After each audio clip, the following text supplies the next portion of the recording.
albabu salis dammugal tata ɓangal no yewta en wujuhul ihram wa sifati bangal no horminorte noon e sifa mum eyno ɗo no horminorte musidɓe julɓe wona coora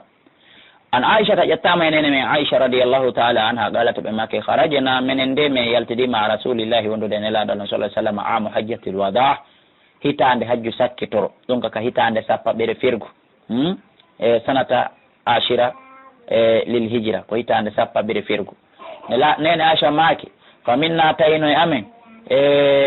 man ahalla bi umra on horminaniɗo umra tun wa min nano e amen man ahalla on horminaniɗo bi hajjin wa umratan hajju e umra wa min nano e amen man ahalla on horminaniɗo bi hajjin hajju tun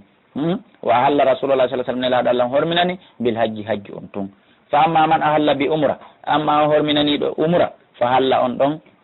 dagintini wa amma man ahalla amma on horminaniɗo bi hajjin fi hajju aw jama ma o hawtidiri bayna al hajji wal umra hakkude hajju e umra on falam yahillu ɓen ɗon daggintinaaki hatta kana ha laati yawmu nahari ñande julde donki muttafaqun alayh ko andi gollen si fokkitama hajju mono faala ko umra to woni wadde tawi o hajjoyino mono faala ko hajju tun mono faala hawtidira ɗiɗi kala wonande marɗumo e yawgol sowno kala ko waɗugol hajju ngu tun waɗa mufradu ɓay ko noon nelaɗo allah on hajjirno ko ɗum ɓuuri laɓede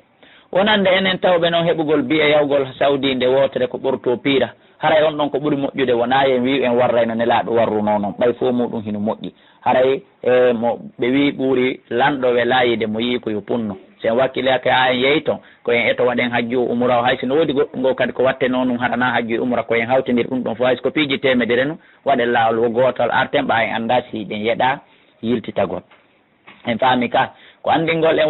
horminaniɗo umra kanko so yehi o waɗi umra makko o gayni hara wigol fi donkin hewtali ma fokkita kanko ala haray horminike lanni amma noon horminaniɗo hajju haray kanko o dagintinotako ha ñande julde donkin o hirsa layya makko on o fembo o juula juldere nden o juula juldere nden o hirsa layya on o fembo o yaha o wango haray hande kadi ko ɗon o dagintini muttafaqun alayh hadise on ko